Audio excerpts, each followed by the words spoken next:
Today, President Trump and I spoke on the phone. We had a very constructive discussion, and we agreed to begin comprehensive negotiations about a new economic and security relationship between our two sovereign countries immediately following the federal election. I made it clear that I will be working very hard with my colleagues behind me. I will be working very hard over the next month to earn the right to represent Canada in those discussions. Right now, as Canadians, we have to look out for ourselves, and we have to look out for each other. Canada is strong, but we're even stronger when we are united. And our response to these latest tariffs is to fight, to protect, and to build. We're taking action. We will create a new fund called the Trade Diversification Corridor Fund to build the infrastructure that will help diversify our trade, create new jobs, and drive economic growth. We will now encourage our Canadian ports to cooperate with one another. Up until this moment, our ports have been competing with each other. In the new global economy, they need to work together. We'll also strengthen the security of our ports, put more boots on the ground, and use new technologies to stop the traffic of drugs such as fentanyl, as well as illegal guns and stolen cars. Over the coming weeks, months, and years, we must fundamentally reimagine our economy. We must ensure that Canada can succeed in a drastically different world. The old relationship we had with the United States, based on deepening integration of our economies and tight security and military cooperation, is over. What exactly the U.S. does next is unclear, but what is clear is that we as Canadians have agency. We have power. Nous sommes maîtres chez nous. We can control our destiny. We can make ourselves more productive. We can make ourselves more competitive. We can build a stronger and more resilient economy by breaking down internal barriers and building one Canadian economy. We can diversify our trading partners, including through new trade infrastructure. That's what I'm squarely focused on as Prime Minister. My solemn promise is to stand up for Canadian workers, to stand up for Canadian businesses. We will stand up for our history, our values, and our sovereignty. Did you ask for it in English? I'm sorry. Yes. Okay. I said we had, the President and I had a very constructive, very productive discussion this morning. We've made progress. It's the beginning of negotiations. We will have comprehensive discussions on the broader economic partnership after the federal election. But this is the start of negotiations. We will see what the United States does on the 2nd of April. It is still the case, of course, that there are tariffs on a number of other Canadian goods. Miss, on supply management, I said with respect to supply management, I have been clear.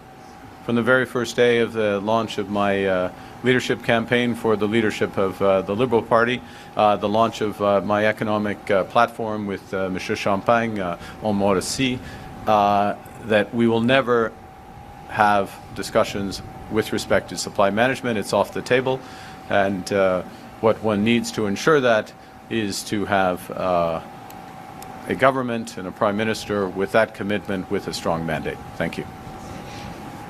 Bonjour, Monsieur Carney. I'm Mr. Carney, Kyle Duggan from the Canadian Press. Can you give us a sense of the tone that Donald Trump struck with you on the call? Did he call us the 51st state? Did he call you the governor? Or was he more respectful like he was in the Oval Office today? It was, as I say, it was a very productive, his words very productive, mine very constructive. They mean the same thing.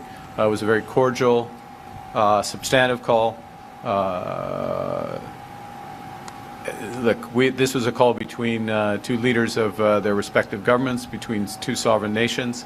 It was a call focused on, the spirit of the call was both cordial and focused on making progress. And that's why you had several things. One is an agreement, which is what I wanted, what I think he wanted as well, and I've been clear about this for a number of weeks, to have a comprehensive discussion on our broader economic and security partnership. We agreed to that. As also to have intensive discussions between our ministers, including obviously the Minister of Foreign Affairs, who kindly is here, and who can withstand absolutely anything, including this. Elle travaille sans relâche, tout le temps, oui, absolutely, with her counterpart, Secretary Rubio. So those discussions will go on intensively. So positive, cordial, constructive, focused on action, exactly what we want. And did you and the premiers decide on anything in the meeting today? Well, the purpose of the meeting today, which was a little, just under an hour and a half, was to, largely for me to debrief the premiers on where we stood.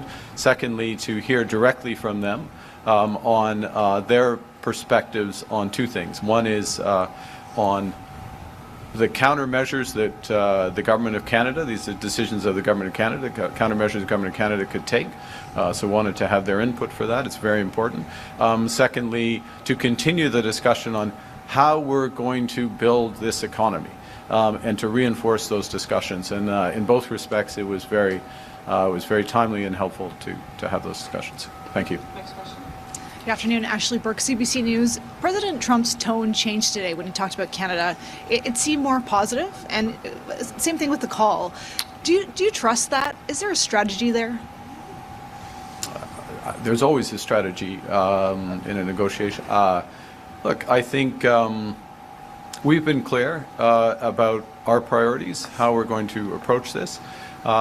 We've been clear that we have other options. We have other trading options, which we're going to continue to build, to be absolutely clear. We're going to continue to develop those trading options.